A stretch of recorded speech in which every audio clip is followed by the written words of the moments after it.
Welcome to Season 2 of the Shop Stool Podcast, a podcast for woodworkers and the maker community in general.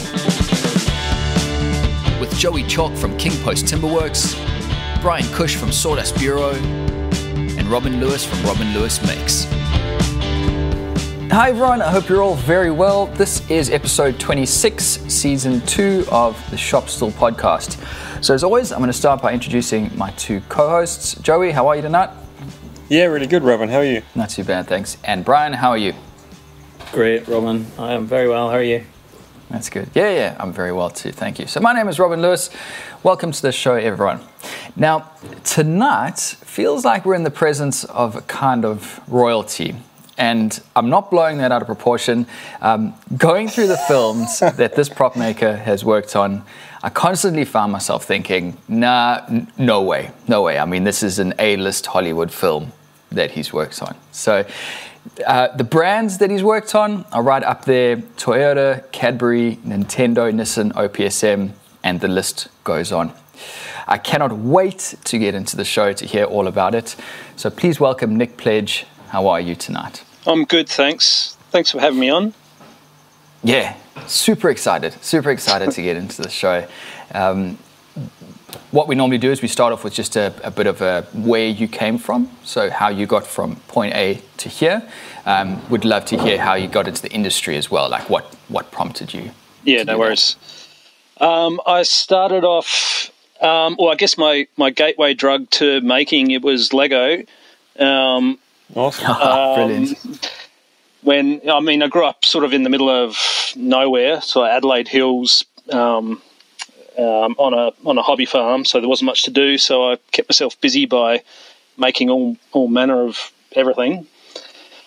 And fast forward a bit, and I completed a degree in industrial design. And sort of in the later years of industrial design, I'd be watching films and looking at miniatures and models and going, man, that looks like fun. And kind of in the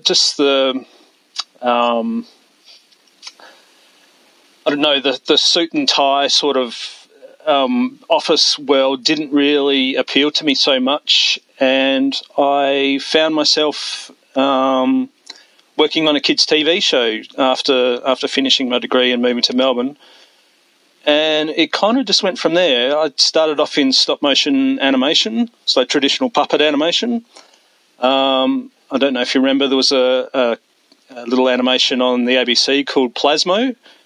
It's like plasticine animation and puppets. And so that's sort of where I started off. And after I'd met all those people, the industry's quite small in Melbourne, so I just kept on getting calls. So I never went back to industrial design, really. I just kept on working in film and TV, and I'd meet more and more people, and then I started working on ads, and just getting into film. And at that early stage with that first kind of stop motion work, what were you doing? Are you actually modeling, or are you just kind of general help on site on kind of a set? Or I started off as a model maker, like just pure right. model maker. Like, it was because it's animation, it's all miniatures, which is sort of my favourite thing to do. And after a while,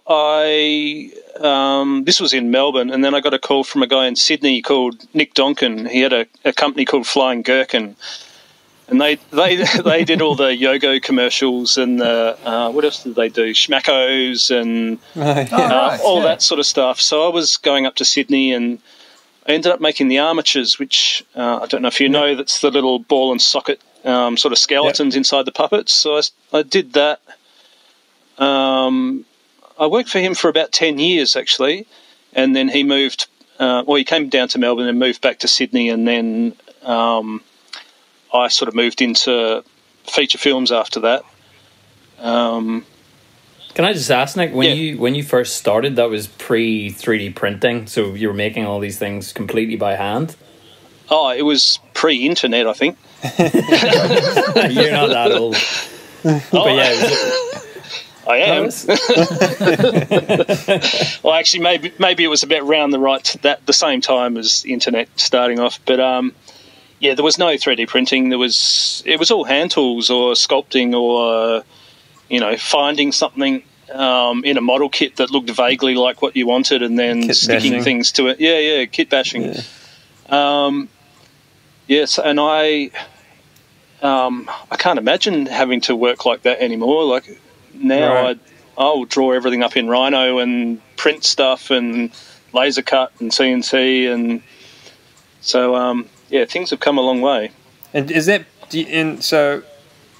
From an artist point of view, is that you find there's less input, like of the actual art as opposed to like molding a piece of clay versus just laser cutting out exactly what you think it should be? Maybe no. Well, no, or because you just don't care because you want to get the job done. As Jem said last week, a bit of column A, a bit of column B. Yeah. Usually I've got 3 jobs going, and I'll sit up I've got an 8-year-old, so I come home and get him into bed, and then I'll sit up and CAD everything up, come in, put on prints, get the laser going, get the CNC going, and then Awesome. the robots do all that, and I do the assembly and painting, and so it's still quite artistic in ways. The good thing is I know that everything's going to fit together, and I can deliver on time, basically. Yeah, that's it. Yeah. Just going back to your, you were talking about your first role, your first job. I'm interested to hear how you got that. Was that sort of an ad in the paper? No, I just this was in Yellow Pages days, so I just went through film production, just all the listings, and I basically just rang everybody. Right. And then I went and saw a few people, and they turned out to be the right people. And they'd go, "Oh, I've heard of this job. There's this guy, Nick. Do you want to get him in?" And it's all sort of word of mouth, or hitting the pavement and going, "I'm here. Have you got anything?" And that's why I'm always fascinated by this, because a lot of people who are coming up, when you talk to them, they say, I would love to put all my heart and soul into this, but I just can't get that foot in the door. And so it's really interesting to hear, as you say, it's literally just ringing people up. Yeah, you just have to bug people till they crack. That's what I tell people who are like, they ring me and say, can I have a job? And I'm like, just keep ringing me. Otherwise, in a month I'll have forgotten that you rang me. But if you ring me every week, sooner or later I'm going to have a job, and I go, all right, well, this guy won't shut up, so come on in. Yeah, that's true. The other way, things have come along a bit more now.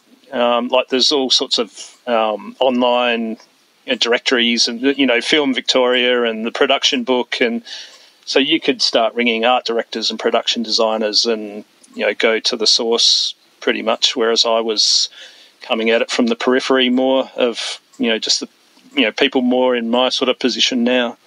Do you find Melbourne is a good centre to, like, when you're working in TV and film? Is the Victorian Arts Council, did you find that there's a lot of major work that you're getting through being based in Melbourne as opposed to being based in other cities in Australia?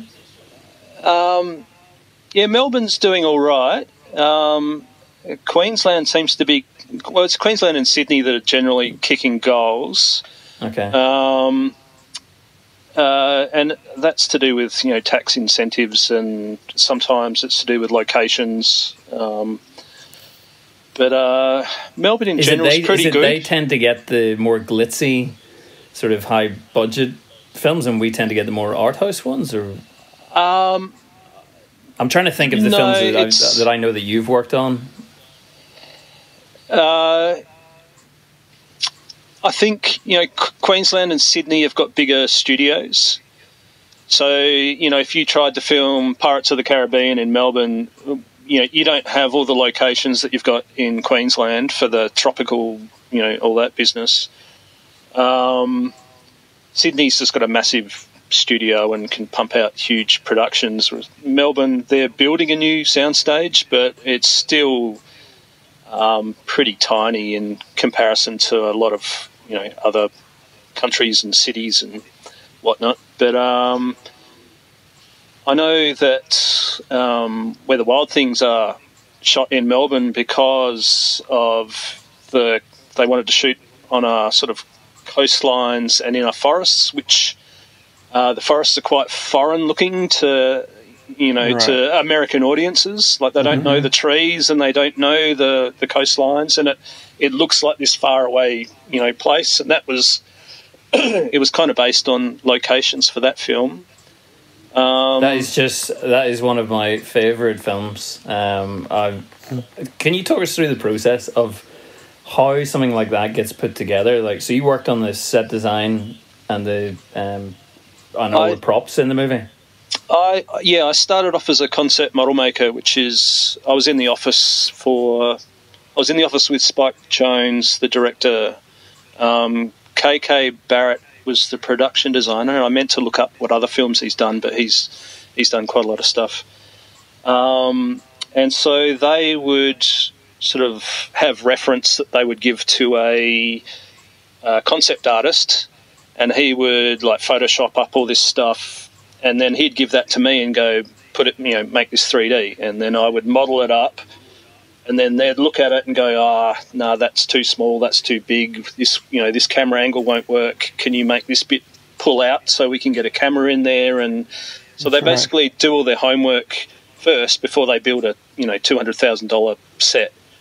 They make a little cardboard or foam core and cardboard and plasticine sort of mock-up.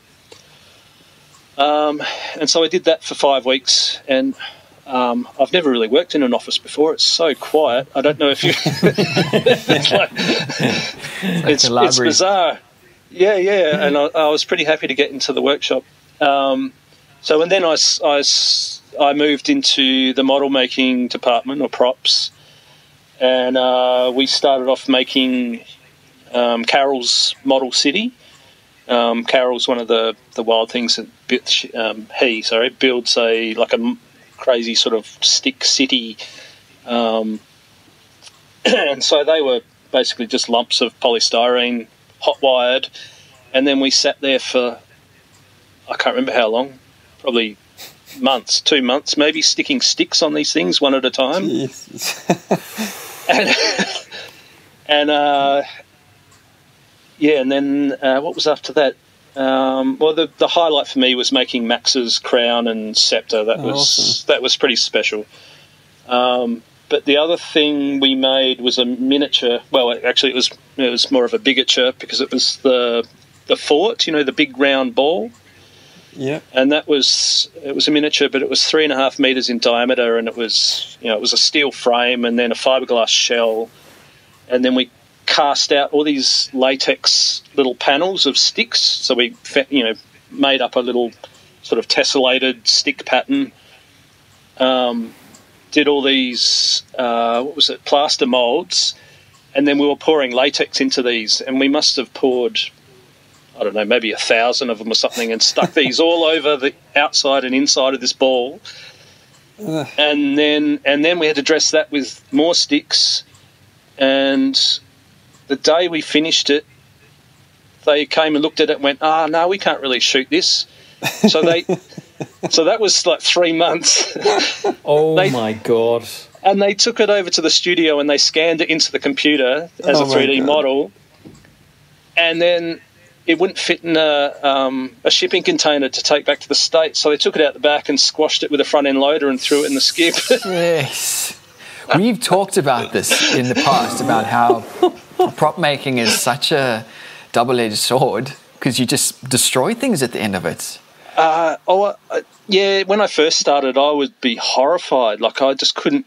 I was so precious about everything. I was horrified at what would happen, but now I don't even think twice about it. I mean, I've been doing this for 25 years, So, I mean, some of my stuff will end up on someone's desk or, on a shelf or in a company's, storeroom or something like that. But I'd say like 80% of my stuff ends up in a skip. Jeez. I know that sounds crazy, but that's sort of what happens. Is there not some value to that from the, especially for something like Where the Wild Things Are, because it's such a high budget film? Those props must be worth something now. They come at it from the point of view that they don't want anyone else to make money off of it. So they'd rather like destroy it. issue, huh? Yeah. So, we were like, right, why don't you give it to a kindergarten? But they're like, no, this is our intellectual property. We'd rather destroy it. And I imagine too, I imagine in that particular case as well, there's issues with like rights because it's been made from a book. There's all sorts of legal things where the filmmakers probably only have rights, to make stuff for the film, and then it probably has to be destroyed anyway. Like, it's either archived or destroyed, basically. Yeah. Can we talk a little bit about how, what is your work? Like, you are self-employed. You're a freelancer. Or do you get employed sometimes for long-term projects, and then are you like in and out of employment? How does that work? For the first 15 years, I was freelance, so I'd just go and work at other people's places, or I'd go to a film and be on site for 3 or 4 months or at a time, and then go to the next job. And I think it was the birth of my son that I went, I can't go and do 50-hour weeks, or just, some shoots are like, 15, 16-hour days, and you just don't get to see your family. So I was like, how do I get around this? And I just went, I'll just set up and stay put. So now I just work 9 to 5, and people will come to me, and I, if I need to split at 3, I can, or I can go back and work till midnight, or it just means, I've got some freedom, but I can still, get things done and, so hit a deadline. You kind of worked yourself into a position with enough authority to just say, look, I can do whatever you want, but I'm going to do it on my terms. Almost. Yeah. Well, that's awesome, man. That's what everyone is really dreaming to do. Like, I think almost all makers would want to be in that position. Yeah, I couldn't go back. I don't think I could go back. It's Now I've got myself set up, and I'm sort of got all my little robots, my robot army to help me, so I can sort of I can put on prints and then go home and go to bed and get up in the morning and things are ready, and it's just a different way of working than the regimented sort of freelance. Well, it's not really regimented, it's kind of all over the place and like working in a circus, but I don't know, somehow I have more freedom. And so you're mostly one-man band? Mostly. At the moment, I did have sort of 3 regulars, and I couldn't give them enough work to keep them going, so they all went off and worked somewhere else. But now I'm slowly getting them back because, everyone's out of a job right now, so it's actually worked out quite well for me. That's good. So you're now based in Brunswick, but can you talk us through your first workshop? Like, I obviously know you through being a neighbour at Ironside Studios, which we talked to Jem about last week. Yeah. He was our landlord, but was that your first workshop, or did you work out of a back shed or something? I've had, various sheds at different houses that I'd set up, and, it's always, freezing and leaky and tiny, and so I just went, I've got to find somewhere, and I can't remember how I ended up finding that, but that was 2010, I think, was Ironside, and that was such a good place to land, like amongst all those people, and sort of being just sort of G'd up by watching everyone else do what they were doing and watching Like Butter just sort of skyrocket. I mean, I listened to the podcast last week, and then he said, it was all by chance or whatever, but he works his bum off. So I don't think it was by chance. But that was a really great space. And then one day I saw this little sign on a door saying Sawdust Bureau, and I was like, what's that all about? and now look at you. Yeah, it feels like a lifetime ago. Yeah, it does. And it was when you moved into Ironside, that's when you first started getting CNCs and laser cutters and things. Before then, you'd mainly done it by hand, or had you got some of the early 3D printers? No, it was a couple of years in at Ironside that I got my first printer, and it kind of flipped my wig. I couldn't believe that I could think of something and then draw it in the computer, and it would pop out. And it would be dimensionally accurate, and I could fit things together, and it really changed the way I thought about everything, actually. And then not too much later, I got the laser cutter, which again just makes everything so easy. You can sort of you just have a job and then palm little bits off to different machines and still be working at the same time. It was kind of... it was a eureka moment, finding out about these things.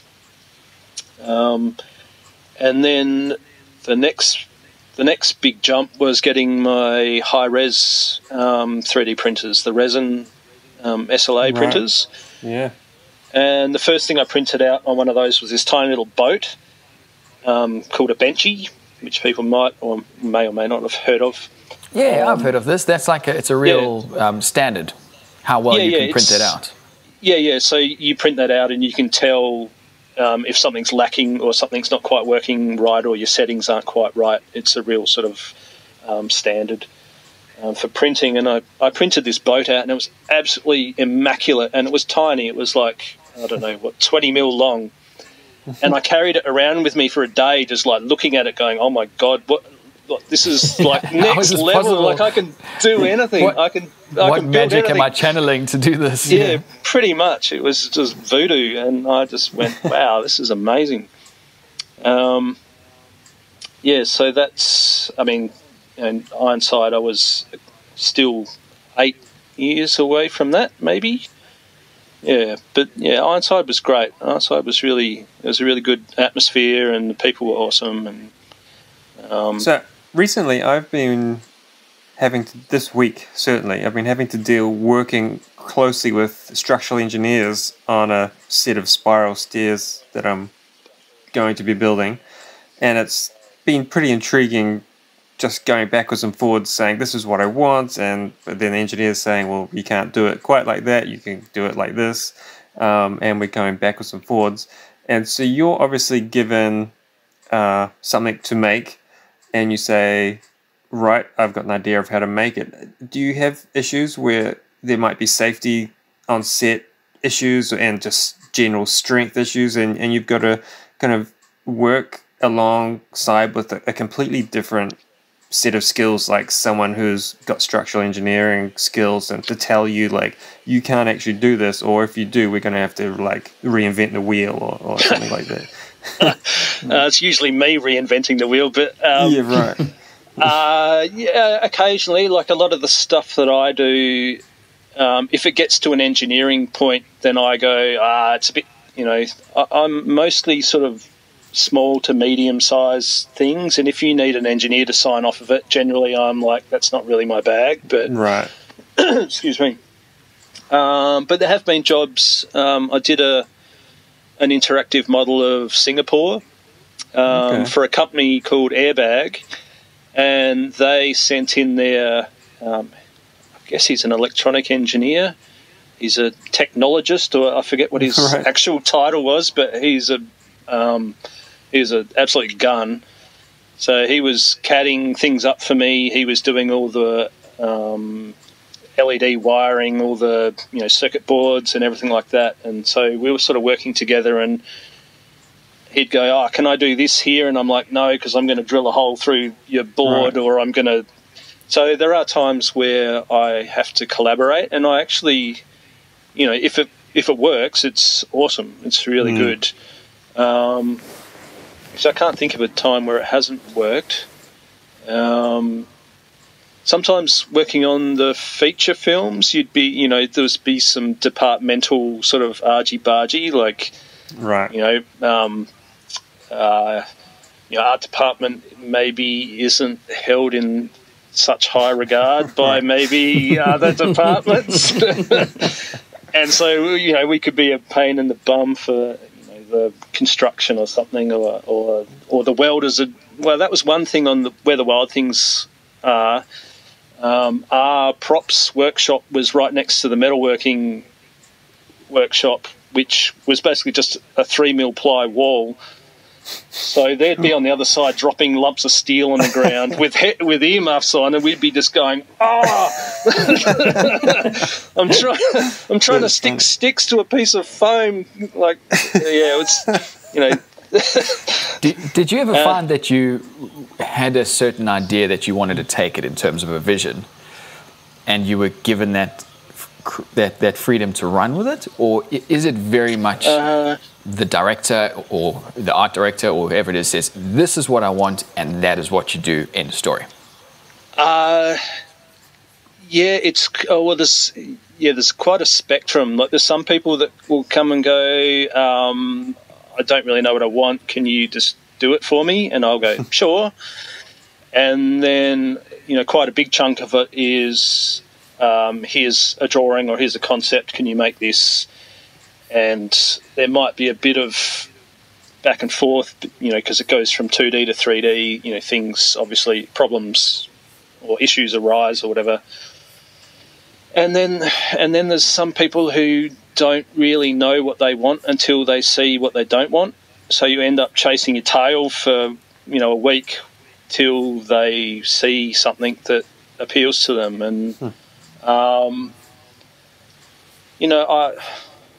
it can be frustrating, but most of the time it's, I don't mind standing back and being told what they want, and I don't mind, diving in and designing stuff, because it's sort of, design is ultimately my background. It's sort of what I refer to myself as a designer, I guess, mostly. Is it generally accepted that obviously you say you have to make a prop, let's say, I don't know, a crown. Everyone knows that there's going to be a crown in the movie. You have to make the crown. The director tells you, this is pretty much what I want. You make it, and then the director says, you know what, I don't like it. Can we do something else? I mean, who is that generally accepted that he's going to be paying you extra for remaking it again? It's like, if you're working on a film, you're on the books, so you're just being paid an hour, like a weekly wage. Right. So they day rate or something. I can't actually remember. I think it was a weekly wage. Right. So the amount of times that people go, here, make these things. No, I don't like it. Make this thing. I don't like it. It's been cut from the script. Right. One example is, Ghost Rider. I was making these crystal skulls, and they were like, the size of a normal skull. And they were meant to have some souls, or I can't quite remember. Anyway, it got cut, but it had souls inside these skulls. So I was moulding and casting all these skulls out of clear, what was it, polyester resin or something like that. Yeah. And I did about 40 of them. I think it was about 3 months. And after that, they're like, no, we don't want that anymore. We're going to make it a scroll that they find inside a shovel. And so, and the amount, if I had $1 for every time that's happened, I probably wouldn't have to work anymore. Like, it's quite, after a while, it's quite amusing. Like, it's funny just watching this stuff play out. Right. And can you kind of pick it now? Can you kind of pick the like? You're like, oh, I'm going to be redoing this one. Sometimes, yeah, yeah. Sometimes I'm making things just going. This is going to get destroyed in the first 5 minutes, and I'll try and say, let's make a different version so it doesn't. But sometimes that doesn't. People don't want to listen. And so you made this giant tank for the I was Pacific. just about to ask you for the Pacific. And so I had a whole bunch of questions about what's it made of, how long did it take, and then did you actually have to go in wherever it was shot? Was it in Australia or in the islands? It went up to far north Queensland. So right. That was for the Pacific. Obviously the Pacific Theatre of War in World War II, and it was the Spielberg. Well, it was the follow-on from Band of Brothers. Yeah. And that was huge. That was like a $200 million budget. Like Melbourne, I don't know if even Australia had seen anything that big before. And so there was people everywhere. It was huge. There was bits of boats being built everywhere, and so we ended up having to make these lightweight in inverted commas landing vehicles. And we made one that was an LVT-1 that I think that was maybe a leftover from World War One. Okay. And that was just a prop that was to be blown up. And then we made some LVT-4s. We made 2 of them, and they were all. It was an aluminium frame clad in, I think, aluminium sheet. Or maybe, it would have been all tigged together. And then all the props, when I say props, all the dressings it was mostly all handmade or machined stuff that we would then mould and cast multiples of.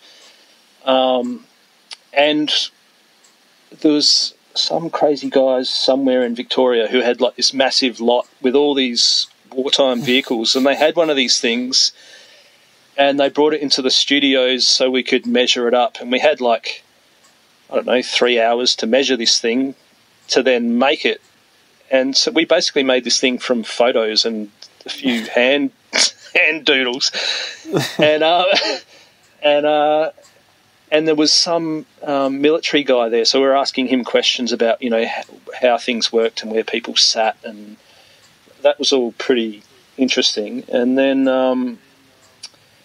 And so, we got going, and the Steelies welded up the frame and clad it, and then we were making all the bits and pieces.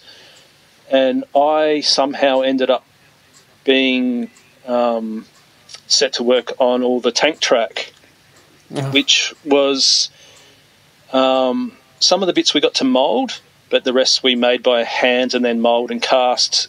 And it was basically all cast resin working tank track. Jesus. Oh, wow. Working tank track? Yeah, it all moved. I've still got about a metre of it in my workshop above my spray booth, just to remind me of that war is hell.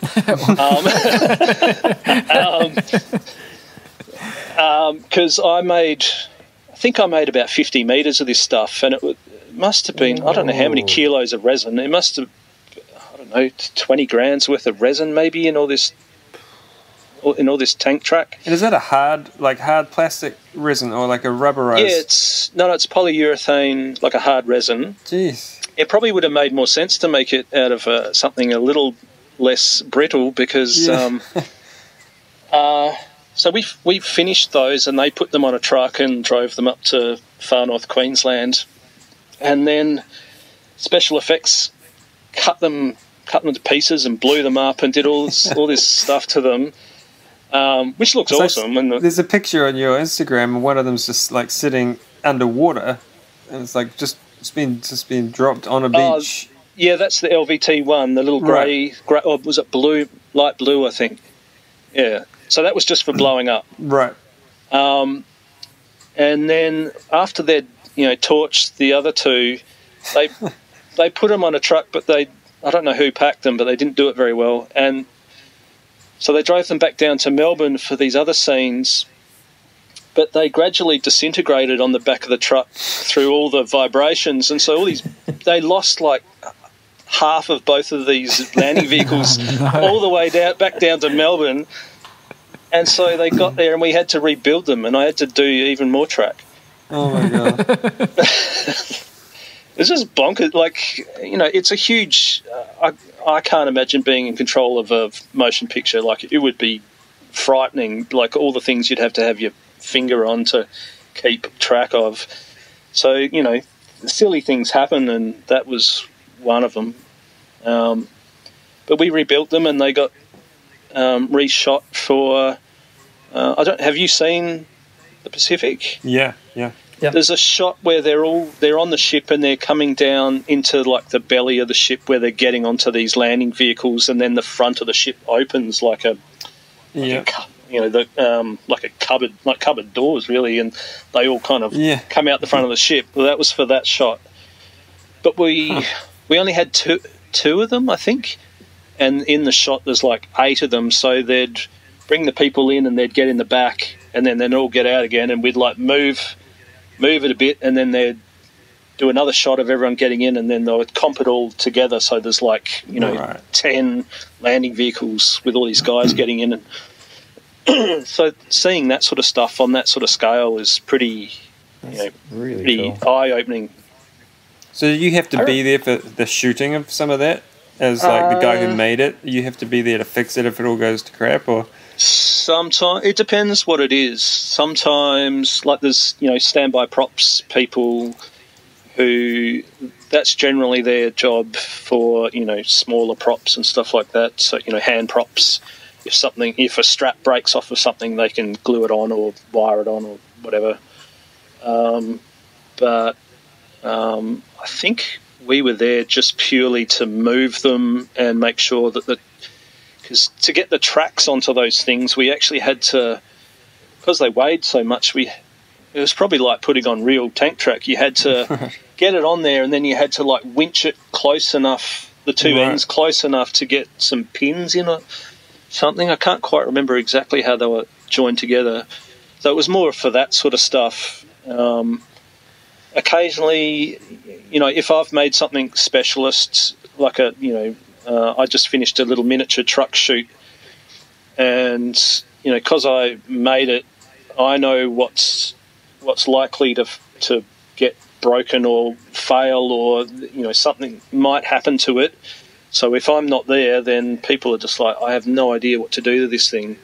So in that case, I'm on set, and other props, I just hand them over, and the standby will, he might come in or he or she might come in, I should say, and run through it and say, what do I need to know? But it sort of varies, I guess.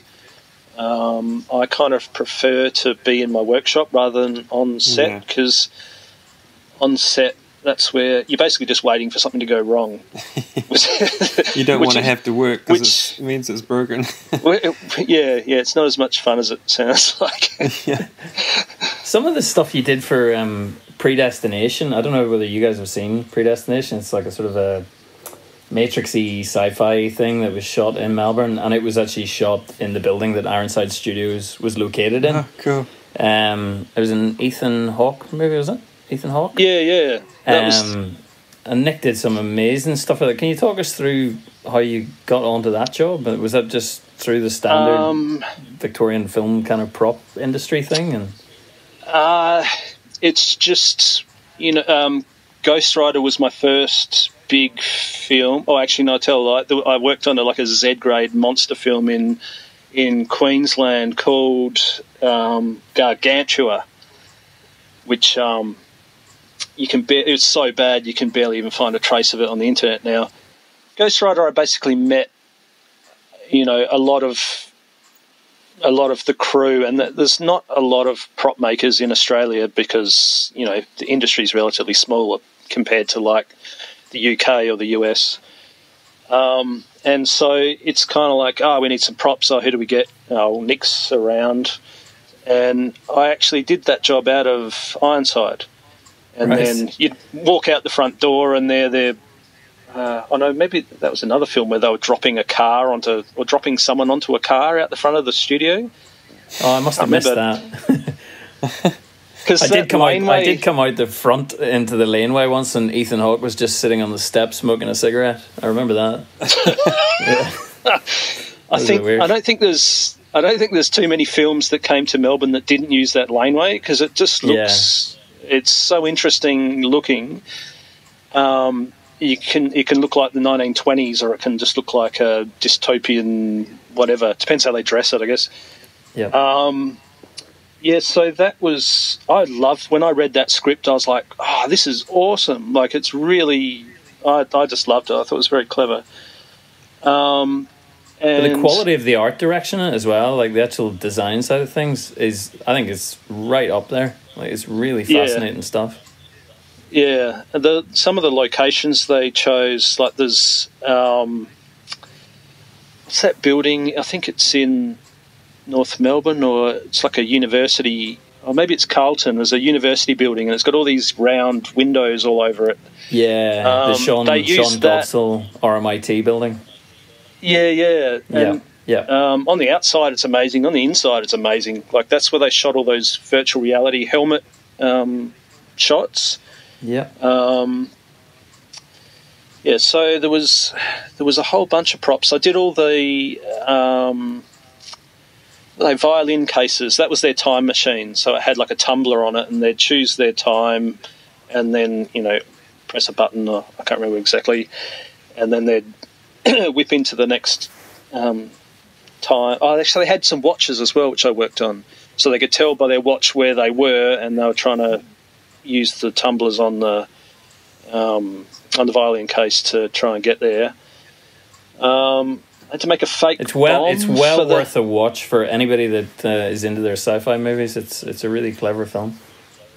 Yeah, I'm not sure how well it did, but I just thought it was amazing. I thought it was such a good film. And I made the virtual reality helmets, which actually that was my first. I didn't do the 3D printing, but the first helmet that came to me that I moulded and cast was a 3D print, and I was like, oh wow, you can do this with 3D printers, that's interesting. And so I moulded and cast all those. So now if you were doing that job, so these are quite big helmets, would they have been made in multiple parts on a 3D printer, assembled, cast, and then you're producing replicas that way? Or not? Yeah, I think they were in 4 pieces, maybe, or maybe 2 pieces. Right. So they must have been done on a fairly large machine, whereas I'd have to break them into, I don't know, maybe 4 or 8 pieces. But I'd still do it that way. Like okay, so the technology hasn't changed that much that you would now just have a huge 3D printer where you could just run them off as individuals rather than do the casting and. I don't have one. Well, not yet. Anyway, I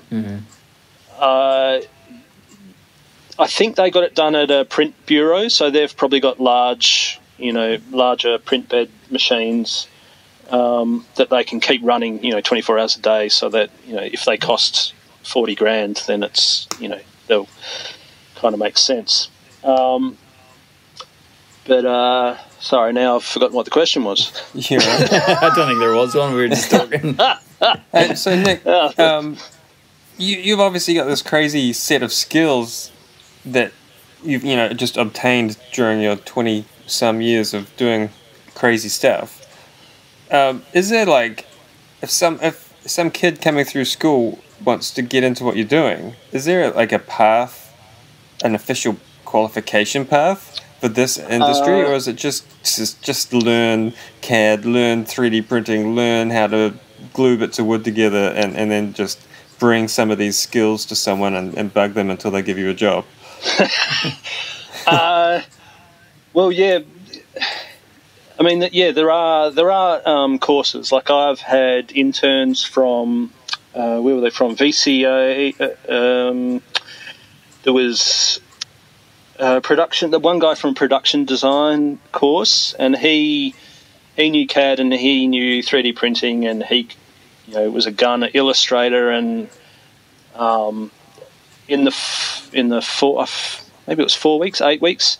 He taught me so much in that time. Like I was like, man, this guy, he's going to be the next guy. He's really killing it. What was it that he was like more on the technical, like technology side of like what softwares can do, or another part of the job? It was mostly the technology. It was 3D modeling packages and 3D print. He already had his head around 3D printing.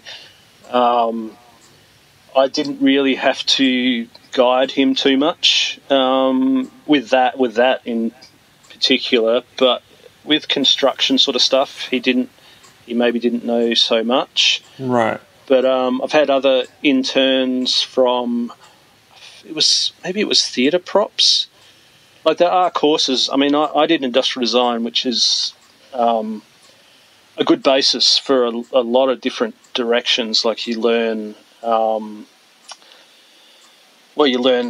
thinking in 3 dimensions. You can learn drawing, model making. You touch on engineering. You touch on fine art. It's massive. Or we did photography. What else did we do?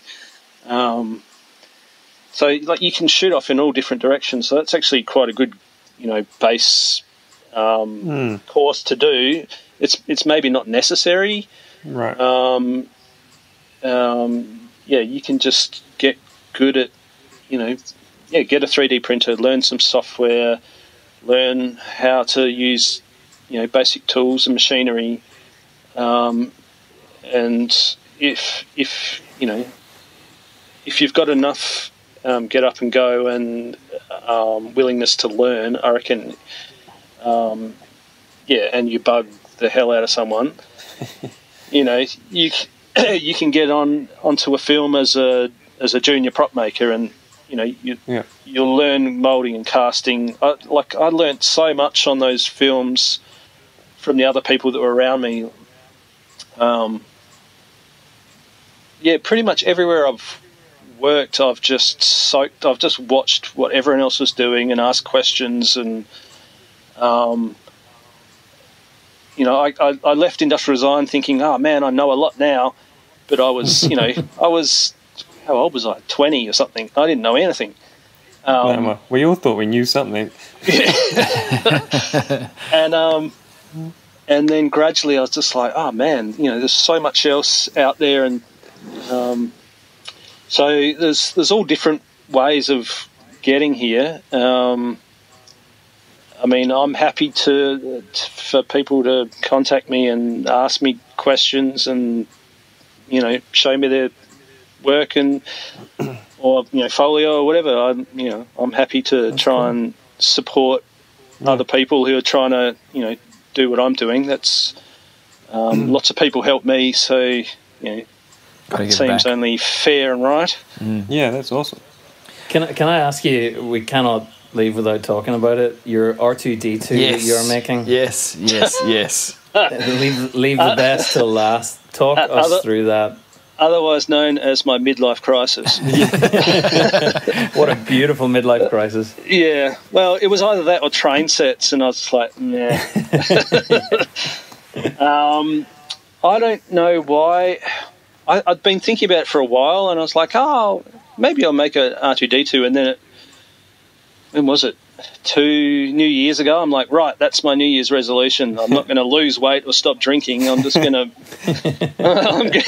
I'm going to make an astromech. And if I'd known how much work and how difficult it was, or it has been when I was about to start it, I probably wouldn't have done it. But now I'm up to my eyeballs and I can't stop. So, and what level of construction are all the panels going to be opening and closing, or are you stopping at a point of craziness? To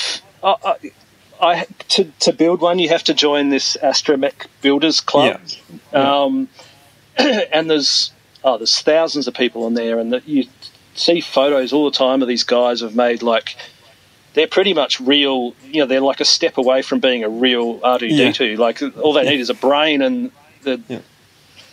be away. But and they're all aluminium and perfect, and I look at them and go, man, that looks amazing. And then a little while ago, I rewatched Star Wars. I can't remember why I was doing it. I was just like, oh, I'll have another look. And R2-D2 looks like a piece of crap. It's garbage. Especially in episode 4. Like there's panels hanging off, and he's all weird colours in places, and things aren't working, and he's looking in the wrong direction with his little hollow projector, and it's like, oh man, that's what he actually looked like. That's what we got excited about. And I kind of, and I'm still coming at him from a point of view that it's a prop. Like, right.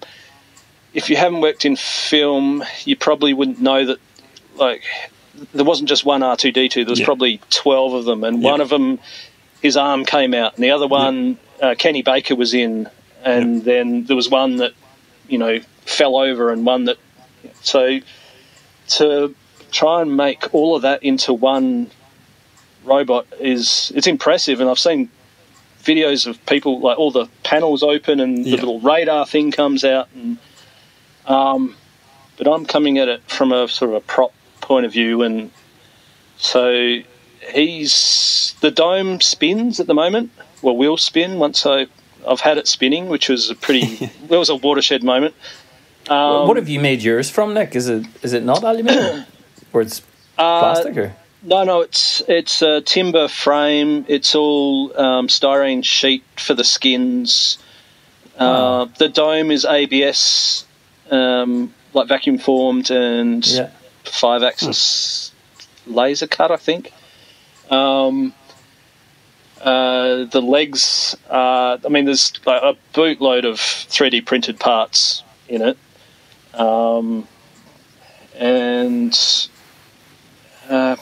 It's relatively lightweight. I was aiming to make him move around, but then COVID kicked in. I was just about to press the button to buy all this stuff from the States, and then I went, maybe I shouldn't spend all my money on robot feet. So at the moment he's going to be stationary until maybe later on down the track. Yeah, you can upgrade him. It's an amazing thing. Like, anybody should head over to your Instagram and check it out and see the progress on it. I saw that you got a like from Bob Claggett from I Like to Make Stuff, and he's always been a huge... Has he? I'm not sure if he's building an R2 right now. Right, yeah. Is he? Yeah. Yeah, right. Yeah. I'll have to go back. His one's all aluminium, and all the panels are on actuators. They're all opening and doing the legs 1/8 inch aluminium, and like you said, just way crazy. I'd love to do that, but maybe I don't know. Now that I've said that, I don't know whether I'd love to. I don't want to go back there again, but not yet. But they are amazing. They're completely over the top, beautiful machines. Like they really are. And you see inside them, and the electronics and everything that's going on, and the control systems that people have built. Like I think, is it PlayStation controllers or something? Yeah. Like these little these things. That's what they're using now. It's like some kind of a PlayStation remote or something. Yeah, so you can have your hands in your pockets and be controlling it, and no one can see what's going. I think, he's real. And that, they control the sound and all the panels, and they have preset, groupings of actuators and sounds and stuff. And it's like that's serious business. I don't know whether the R2-D2s in the films are that good. Like, not that animated. No. I mean, you don't have 5 years to build an R2-D2. You've probably got 6 months maybe. Jeez. Do you have an end date in sight? Is there? Well, it was May the 4th, but that's come and gone. I was homeschooling at that point, and there was other things to do. If I get it done by the end of the year, I'll be happy. But that's pretty good. Just in the last week, I've just been like, I got to stop being so precious about this. I'm just going to build it, smash it out, and get it done. And then if there's something that bugs me, I'll fix it later. But yeah, I just need to, I've got a what's he called? I've got a Boba Fett helmet that's hanging around, a Mandalorian helmet, the Probot from Empire that's half printed, and then I downloaded the Iron STL 3D model of the Iron Giant the other day, just going, oh, that'd be pretty cool. And I'm like, what am I doing? Setting myself up for failure. But speaking of COVID, like, are you positive about the future of film and TV and stuff, or are you nervous about how the next year is going to play out? Do you have any feelings like on the initial? Well, I mean, it fell off a cliff for 2 months, and then I just started getting phone calls, and it sort of wasn't the normal clients. I think there was a bunch of artists that had got grants and were looking for someone to help them build some stuff. So I've done a bit of art stuff. Neighbours was the first TV show to start filming again, because if they didn't start by June, I think they'd run out of episodes. All right. So they were just like, all right, this is happening. And people in the UK would have nothing to watch. Yeah, they'll be freaking out. And little by little, other productions are starting to figure out how to get around this. Like, everyone's got masks and face shields, and everyone's split into different areas. And if you've got a blue tag, you stay in the blue area, and every prop that you hand to someone gets wiped first. And so it's sort of another level of intricacy on top of what is already generally a little bit difficult.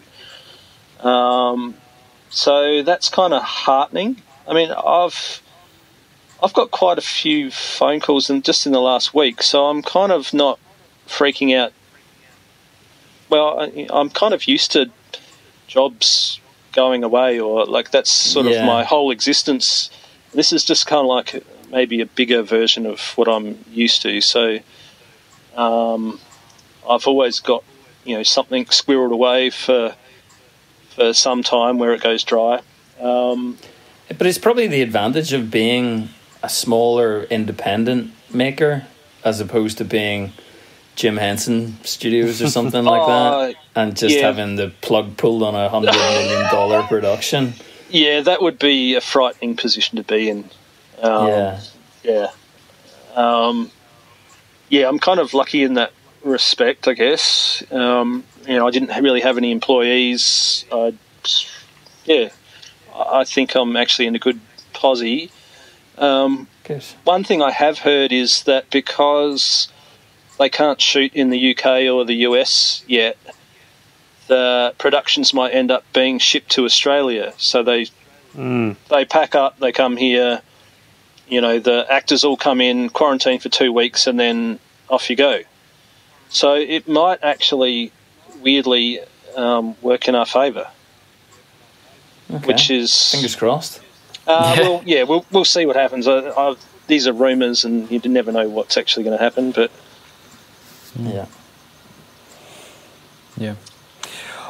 all right, we are going to have to leave it there because we are exactly on 1 hour now.